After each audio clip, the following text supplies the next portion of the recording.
Paul Krugman is back by popular demand, even though one prominent viewer with no influence over this program attacked Professor Krugman after his last appearance here. Donald Trump leveled an insult at Paul Krugman, far worse than anything ever said about a Nobel Prize-winning economist, but not as bad as many of the things Donald Trump has said about me. Professor Krugman will be given an opportunity here tonight to reply to Donald Trump's insult, if he dares. But we begin our discussion with some of the economic news of the day. Core inflation, which excludes food and energy prices, rose by 3.1% last month, the fastest annual pace in 5 months, the New York Times reports. The July data, which was released by the Bureau of Labor Statistics, provides a clear sign that businesses are being affected by tariffs. Some have begun to pass along those related costs more readily to their customers after a prolonged period of muted price gains. The economy is weaker because of tariffs, said Stephen Stanley, chief U.S. economist at Santander. Businesses are being very cautious. They're not investing. They're not hiring, he added, noted that consumers were also pulling back in the face of higher prices. And predictably, at 10:24 a.m., Donald Trump tweeted, quote, "Tariffs have not caused inflation or any other problems for America other than massive amounts of cash pouring into our Treasury's coffers. 100% of the tariff cash pouring into the Treasury comes from the United States of America, and only the United States of America. No foreign country has ever paid and never will pay a tariff imposed by this country. And there is only one president in the history of the United States who publicly insists that he doesn't comprehend that simple fact about tariffs.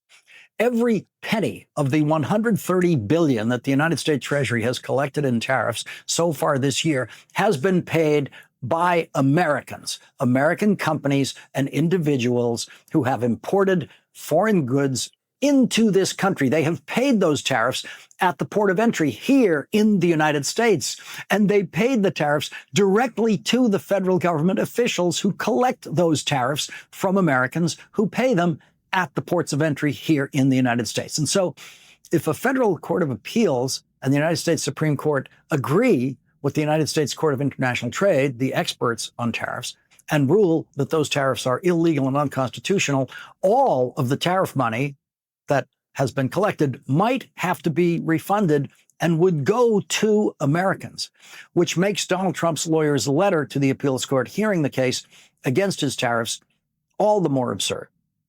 The United States Court of International Trade, which is the federal court that specializes in international trade, unanimously ruled that the Trump tariffs are illegal and unconstitutional. That case is now on appeal, and Donald Trump's Justice Department lawyer actually told the appeals court today in writing, quote, "If the United States were forced to pay back the trillions of dollars committed to us, America could go from strength to failure the moment such an incorrect decision took effect."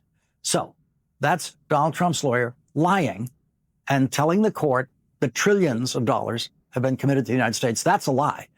And telling the court that if the $130 billion in tariff money illegally collected by Donald Trump has to be returned to Americans, that would be a problem. Donald Trump cut the taxes of the highest earning Americans by $1 trillion, gave them $1 trillion. The Trump lawyer's letter to the appeals court said, "The president believes that a forced dissolution of the agreements could lead to a 1929-style result. In such a scenario, people would be forced from their homes, millions of jobs would be eliminated, hardworking Americans would lose their savings, and even Social Security and Medicare could be threatened." That's the Trump prediction for giving Americans back the $130 billion that Donald Trump illegally took from them. It's a tiny amount of money within the context of the full American economy and the federal budget of the United States of America. The Wall Street Journal mocked the ridiculous Trump letter to the court as, quote, "a doomsday tariff letter" today. Today's report on inflation by the Bureau of Labor Statistics was the first since Donald Trump fired the commissioner of the Bureau of Labor Statistics for telling the truth.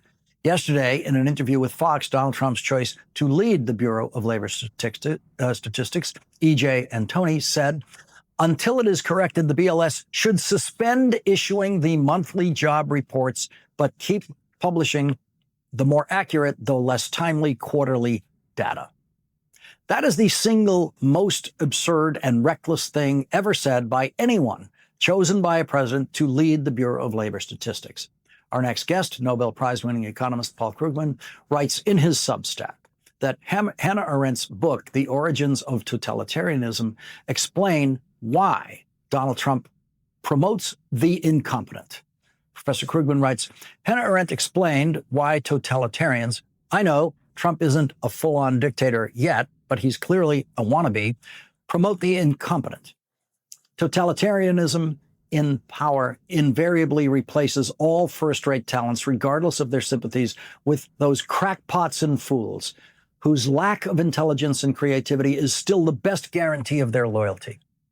Arendt also explained in advance the Trump administration's extraordinary hostility to research, the extraordinary speed with which it is destroying America's scientific base. The consistent persecution of every higher form of intellectual activity by the new mass leaders springs from more than their natural resentment against everything they cannot understand. Total domination does not allow for free initiative in any field of life. Joining us now is Nobel Prize-winning economist Paul Krugman. He is distinguished professor at City University of New York's Graduate Center and a former New York Times columnist who is now posting his work on Substack. Professor Krugman, thank you very much for joining us again tonight. Before we get to Donald Trump's upset with you, let's just go to this issue as presented to the appeals court today by Donald Trump's lawyer, contending that if the Trump tariffs are ruled illegal and unconstitutional, if that ruling holds, we would be sent into some kind of 1929-like disaster. Yeah, I mean, it's crazy. The amount of money, the federal government is a huge thing, so the amount of money is not that large.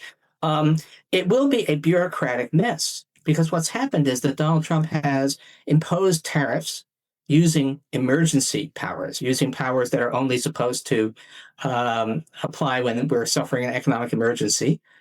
Sorry about the cat in the background. Which clearly we aren't, and Trump himself says things are great. The economy is booming. So by his own admission, the conditions for him to impose those tariffs don't exist.